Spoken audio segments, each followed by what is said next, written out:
What's going on, guys? Caution Crazy here, and welcome back to the channel. Today we're diving deep into the world of Bleach, Rebirth of Souls, and speculating on some exciting potential DLC.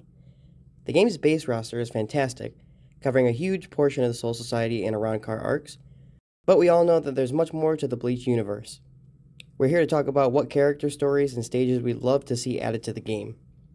Remember, this is all speculation and wishful thinking, not official announcements. But hey, that's what makes it fun. Let's get started. As you can see, the game has a very complete roster with 33 characters, including Dangai Ichigo. But there are some glaring omissions, and plenty of room to expand. And what about that coming soon section? What could it mean? Future DLC, unlockable content? We have to wait and see, but we'll speculate on all the possibilities. Let's start with characters. We got a ton of potential DLC fighters. First up, the Arrancar. Yami Largo. Yami in his released form is a powerhouse. He's the Espada with the number 0, and his sheer size and power would make for a truly unique gameplay experience. Imagine the screen shaking with every attack. His ability to grow larger and more powerful as he gets angry would be a great gameplay mechanic. It would be easily transferable to a rage meter. Next up, we have the Pre-Verona Espada. They do play a decent role and introduce our cast to more Espada during the early parts of the Hueco Mundo invasion arc. First up, we have Dordoni. Dordoni's whirlwind attacks and unique resurrection would be a blast to play. His fight with Ichigo showcased his speed and agility, making him a great fit for a fast-paced fighting game. Next up is Cheruchi.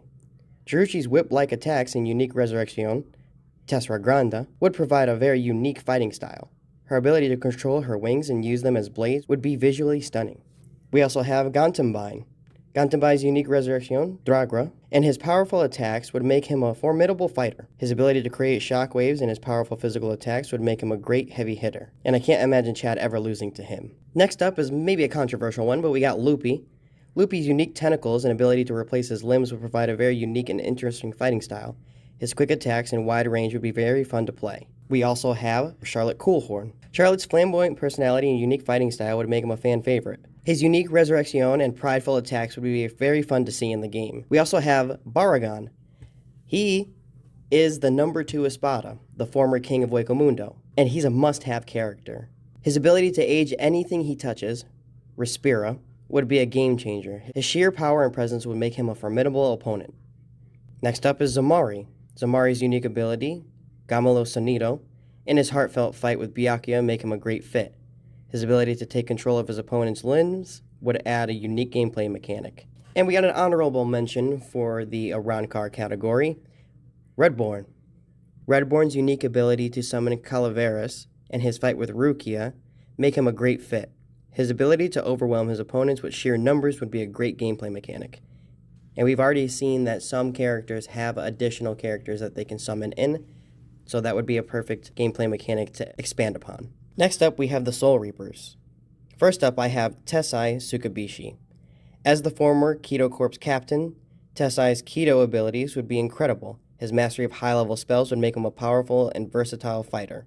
Next up, we have Momo. Momo's role in the story, her proficiency in Kido, and her elemental Zanpakuto, Tobiyume, make her a great addition. Her abilities will provide a great mix of offensive and defensive options. And then we have Iba. Iba's unique sword style and his loyalty to Komomora make him a popular character. His strength and determination would be reflected in his gameplay. And if we're going to add Charlotte Coolhorn to the game, then there's no reason why we shouldn't be adding Yumichika Ayasagawa. Yumichika's unique Shikai abilities and his flamboyant personality make him a fan favorite. His abilities to absorb enemy energy and unique fighting style would be very fun to play. He could also have 2 different forms. He would start off in his Fuji Kujaku state, and his awakening would go into his Ruri Iro Kujaku state. And then we also have another honorable mention, that being Ganju/Kukaku.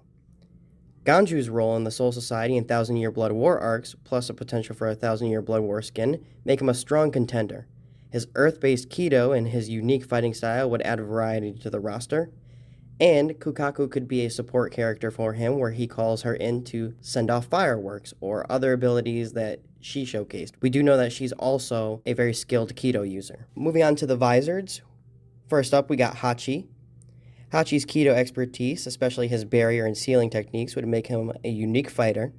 His abilities would add a great defensive option, and would complement Tessai being the former lieutenant of the Kido Corps. Next up, we have Lisa Yudomaru. Lisa's skill with her Zanpakuto and her calm demeanor make her a great addition. Her speed and precision would be reflected in her gameplay, and we already have a good base being Ikkaku with his spear-like Zanpakuto, where she has a polearm Zanpakuto. Having more ranged characters could only help the game. Next up, we have Hiyori Sarugaki. Now with Hiyori, we do see her as a support character for Shinji, but if we're going to add her as a character, her fiery personality and combat style would make her a dynamic fighter. Her quick and aggressive attacks would be very fun to play. And we would also potentially get to see some of her new abilities that were showcased in Thousand Year Blood War, like her triple Sero. Next up, we have Love Ayakawa. Love's unique fire-based Shikai and his laid-back personality make him a fan favorite. His abilities will provide a great mix of range and melee attacks, and he could have unique dialogue during the game that would reference popular shonen tropes. And last up for the visors, we have Rojiro Otarabashi, aka Rose. Rose's unique music-based Shikai and his artistic flair make him a unique fighter. His abilities would provide a great mix of ranged and area of effect attacks. Moving on to the world of the living, first up we have Orihime Inoue. It's a shame that she's not in the game in the base roster, but she does have potential to be a DLC character for Thousand Year Blood War, where she does have more abilities that she can showcase, along with an extra skin. Orihime's a central role in the story, and her unique healing and offensive abilities make her a crucial addition. Her abilities provide a great support option. She could have her auto-detonation shield, and also have the ability to potentially heal herself during combat. And last up is a fun one. We got Kon in his Katakurizer form. Kon as Katakurizer would be a hilarious and fun addition. His comedic potential and potential for side story integration make him a great fit. Now, let's talk story. We've got so much potential here. Kido Corps expansion. We could have missions focusing on the history and lore of the Kido Corps, with new story elements created with Kubo's input. And of course, we need to expand on the Visor's history. The Espada backstories. Individual story arcs for significant Espada members would be amazing, exploring their origins and motivations. We only got a few expansions on some of the backstories of the Espada, like Stark and Haribel and Baragon, the top 3 Espada. We did get some backstory with Scialopero and Noitora, but we could use more side stories for other Espadas that didn't get showcased during the anime or manga's run. We also have potential for what-if scenarios. Imagine story content exploring alternate timelines or events, like what if the Espada had won, or what if Aizen didn't defect. In terms of the story itself, the Fullbring arc would be the next logical option to adapt. We'd love to see a full adaptation of the Fullbring arc with playable characters like Kugo Ginjo, Riruka Dokogamine, Shukuro Tsukishima, and others. And finally for story, we have the Thousand Year Blood War arc. The Thousand Year Blood War arc is massive, but we'd love to see adaptations of key battles and playable Sternritter characters. Let's move on to stages. Stage-wise, we need to expand on Hueco Mundo and the Soul Society. Having areas like Las Noches and the Rukongai would add more variety to playable stages. New areas of Las Noches, Kido Corps' training grounds, and Visor-based stages would be fantastic as well. Maybe the Visored training grounds where Ichigo trained to master his hollow powers, or a never-before-seen area of the Soul Society where we see the Kido Corps' training. Let's move on to skins.